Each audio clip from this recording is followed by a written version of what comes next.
A very warm welcome, one and all. This is Kapow Gaming, and I am your host, Bergerac. Hello. Those little rascals from Remedy Entertainment in Finland have taken a break from going for a sauna every 5 minutes and snowmobiling across tundra environments dressed as Father Christmas and released another highly anticipated game, Quantum Break. Remedy is famous for Max Payne 1 and 2 and a personal favourite of mine, the undeniably awesome Alan Wake. And for those that don't know, Alan Wake is a twisted supernatural horror version of Murder, She Wrote. But anyway, back to the game in hand, Quantum Break.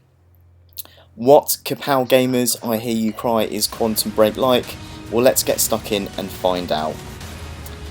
If you want a mathematical equation to sum up Quantum Break, it would be Back to the Future times Inception to the power of Time Splitters and Max Payne. And ta-da! You have Quantum Break. Straight off the bat, the big downside is that there is no multiplayer. Why is this? Well, bearing in mind that the gameplay at work doesn't really lend itself to a multiplayer experience, and to be fair, Remedy are not known for their multiplayer games, so this shouldn't come as a massive shock. You switch from playing the goodie to watching the TV shows, which are more concentrated on the baddies, who work for an evil corporation called Monarch Solutions. And yes, I do refer to them as goodies and baddies because I have the brain of an 8-year-old child.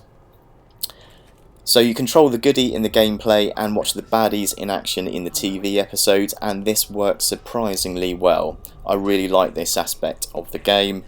The control of your character can be clumsy at times to start with. It's as though the character is moving a little too quickly for the size and location of the obstacles in the environment, but this criticism could also be said about Remedy's Max Payne games. Although very, very importantly, the bullet time and style of the combat looks amazing on the Xbox One, and this aspect of the game is pretty damn awesome. The game is split up into what it refers to as junction points, where you make a decision on where the plot is to go next. Therefore, the only replay value is playing the game through again, but choosing different options at these junction points. Quantum Break in this respect is not too dissimilar to Until Dawn on the PS4, and you could say that this is the Xbox's answer to Until Dawn.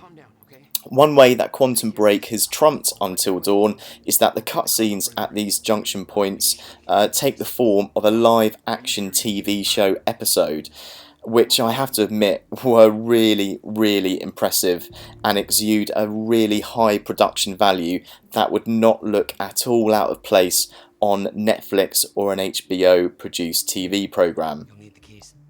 The ominous presence of Lance Reddick from The Wire, who plays the character of Martin Hatch, is a masterstroke in casting, and he plays the role to perfection. There are many famous faces from programs like Game of Thrones, the Lord of the Rings trilogy, which makes this game a perpetual haven for sci-fi and fantasy fans. Although the live action episodes are really well scripted, the acting can be a little bit hammy at times, not as bad as Mad Dog McCree, but pretty bad all the same. A real low point is the character of Dr. Amal, whose acting is so bad it's actually quite funny. The CGI of the time shifts in the TV episode shots are terrific, with the water particles on fountains seemingly freezing in time. Wow, wow, wow. The pacing of Quantum Break is pretty inconsistent. That's not to say that the parts where you are playing as the main character are slow, but the way that the tempo of Quantum Break increases significantly with the switch to the fast-paced action live TV show makes the video game parts seem a lot slower than they actually are. Another negative point to mention is that I played this game on normal difficulty and breezed through nearly 90% of the game. In fact, I didn't find it that challenging at all. But then when I got to the last level, the difficulty took a huge sudden increase, which was completely out of sync with the rest of the game. Strange.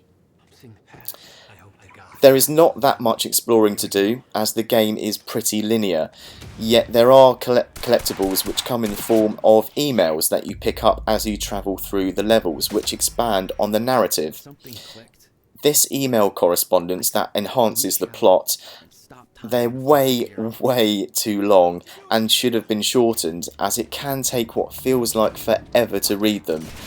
The other option is just to open them and then dismiss them, which I can't because of my raging OCD.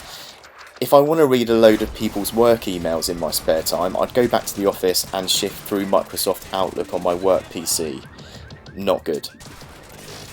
There is a character of Nick in the game, who is your kind of little helper, and for those that are Alan Wake fans, he's the equivalent of the Barry character, and coincidentally they both wear puffer jackets, although Nick only appears in the game for a very small time.